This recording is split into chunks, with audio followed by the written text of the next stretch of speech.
When does the tenant become liable for things that maybe that they feel like, what's the most common thing? Let's start with that. What's the most common thing tenants feel like the owner should be responsible for, but in actuality, they're responsible for?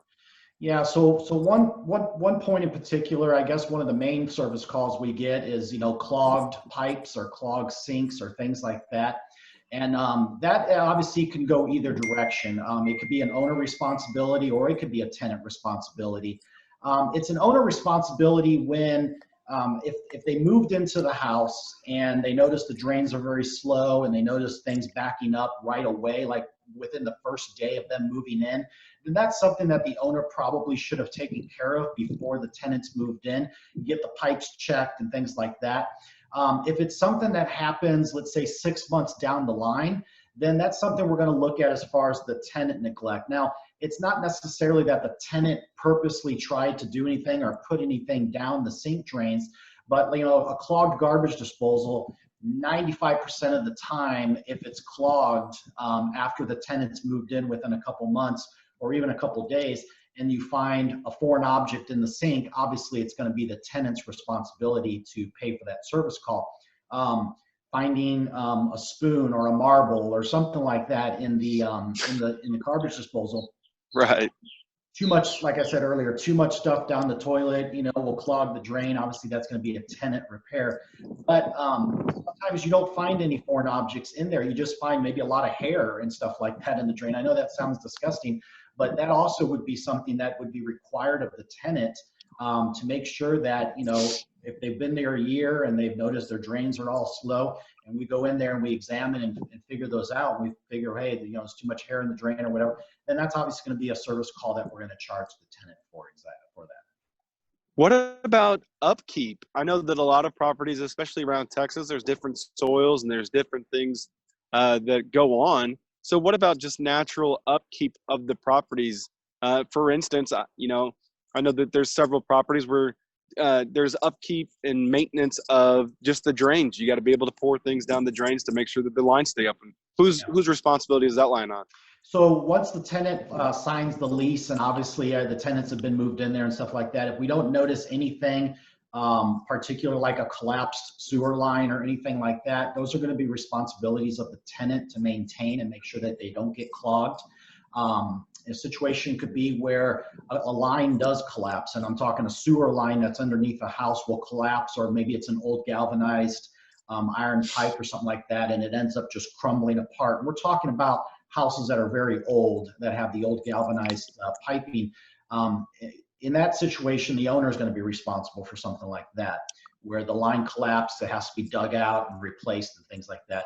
Most of the newer homes now, and I would say probably in the 70s moving forward, have all been put with the, I wouldn't say 70s, I'd say at least the 80s and moving forward, have now the PVC piping underneath the house. And so a lot of that is going to be very hard to prove that it's collapsed or whatever, because most of the time it's just a clogged drain.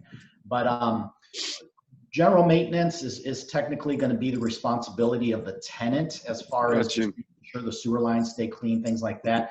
If they want to put some kind of chemicals down the drain, things like that, they're obviously allowed to do that, as long as it doesn't cause harm to the pipes and things like that.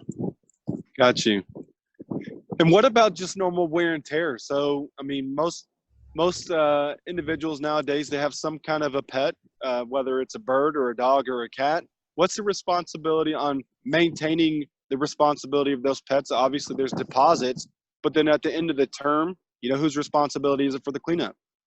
Yeah, great question. So, we have a couple different answers there going into a couple different questions. So normal wear and tear is permitted and is allowed in the property, and the tenant is not responsible for normal wear and tear. What identifies normal wear and tear, Daniel?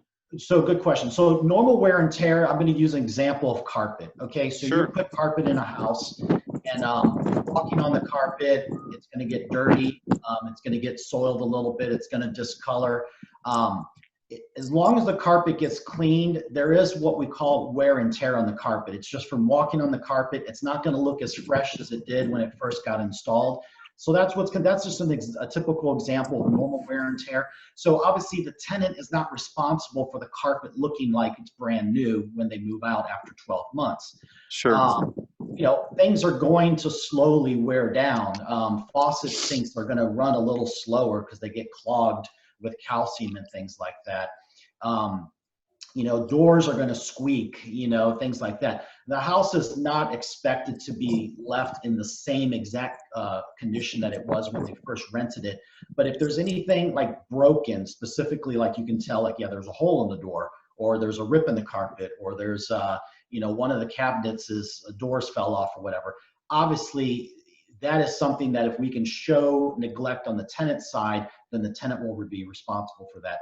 But if something just happens to fall off, obviously it falls off or breaks, we go back and we fix it. Things like that happen. So that's what we would consider normal wear and tear, and that's permissible in the lease that we sign in the state of Texas here. Who's the one who generally determines what normal wear and tear is? Is that in the walkthrough, the beginning and end? Yeah, so what we do at Five Star Property Management is we do what we call a series of inspections. What we do is when we meet with the owner to begin with, we'll go through the property and we'll do, like I said, a quick walkthrough. We'll kind of just do an evaluation, let the owner know, hey, these are things that I would fix. These are things we need to fix. We need to make sure the house is compliant with property code. It has the right amount of smoke detectors. Locks have to be changed out. We got to fix any damaged walls. We got to paint any damaged walls. We got to clean the house, things like that. What we do at that point is we do what we call a pre-tenant inspection. And that's like a 30-page report that we do at Five Star Property Management. And it gives us a snapshot of what the home looks like before anyone, after the owner's moved out and before the tenant has moved in. And that gives us a baseline of what the home looks like before anybody has lived in it or the lease has started. And then obviously we'll do periodic inspections every 6 months.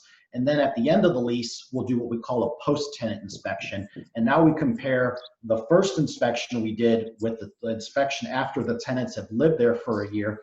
And at that point, we go through, we could determine what's normal wear and tear and what is neglect based on the tenants occupying the property. So to summarize, maintenance can technically be on both sides. It's on the tenant, but then it's also on the homeowner or property owner. And really, if there's any questions in that, they need to be coming to their property manager. They don't need to wait until the end of the lease or the end of the term.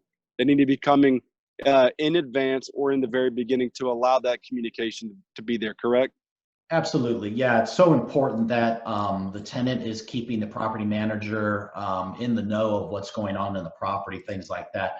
Obviously, things that break down in the property that are just beyond the tenant's control, it's just happened to break or whatever. We want to get those fixed as fast as possible. We want to make sure that they're up and running.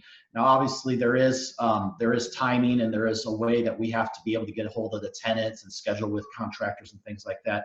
But, repairs can go either way. It could be either obviously tenant neglect, or it could be just normal wear and tear that's happening on the house over the time of a year. And so, we walk into a house and we may have a house that has no repairs for an entire 12-month period that tenants are there. The new tenants move in and all of a sudden it seems like everything's breaking. And that's just the nature of the way things happen.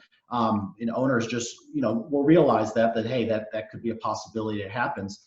And same thing with tenants. If we get the feel that the tenants are neglecting the property, then obviously we're not going to renew the lease. And that's why we do the periodic inspections, because we go back and we check up on the property to see how it's being maintained. And at the end of the lease term, the tenant's like, yeah, we want to renew. And we look at the property and it's been destroyed. We're not going to renew it. We're definitely not going to renew it if that's the case. That's great. So I want to thank you for your time, and I want to let everybody know that if you have questions on inspections, you have questions on maintenance, feel free to send us a comment. We're on YouTube. This is going to be on LinkedIn as well. We'd love to hear your thoughts on it. And Daniel, thank you again. We'll speak soon. Thanks, Jordan. Have a good day. Bye-bye.